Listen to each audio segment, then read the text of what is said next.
Hi, Jim Benson here from Personal Kanban and Modus Cooperandi, and I wanted to talk a little bit about prioritization.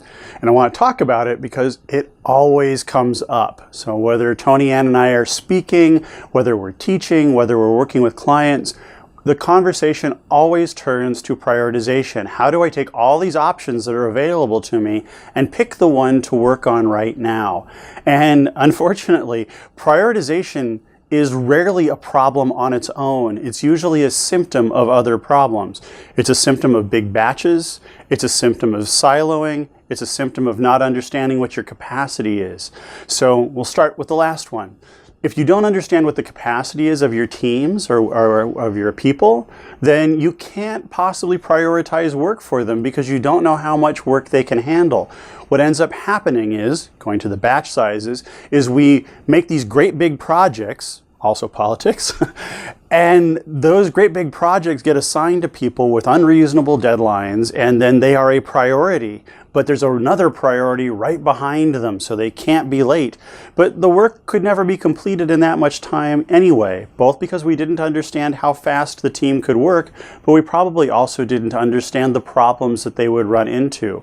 We made plans based on the desired outcome of the project and not on the learning that would happen in the project. And these things are all important because when we prioritize, when we get into that meeting and we say, whose projects are going to win, who's going to take, all the resources. That's how it's run right now for many companies. So what we'll do when we come in to companies is we'll say, okay, well, first off, how much work can people actually get done? What interrupts them? What work outside of planned work do they normally have to do? How often do they help with marketing or HR or sales or any of those things? Customer support.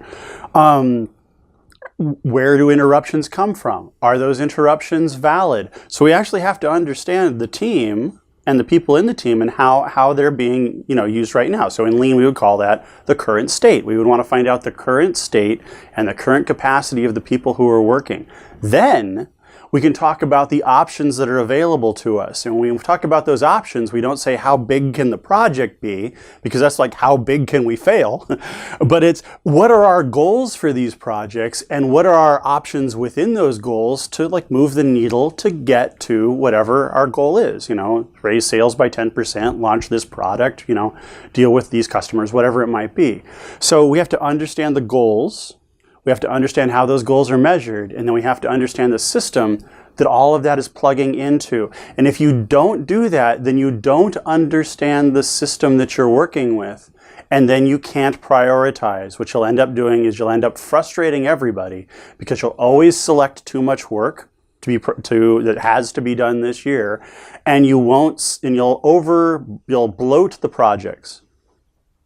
And I don't think many people are going to watch this that haven't been part of a bloated project. So what we want to do is, again, make the items as work as small as possible, figure out how they're going to move the needle on what the corporate goals are, and then we select work throughout the year based on what can be completed that is of the highest value right now.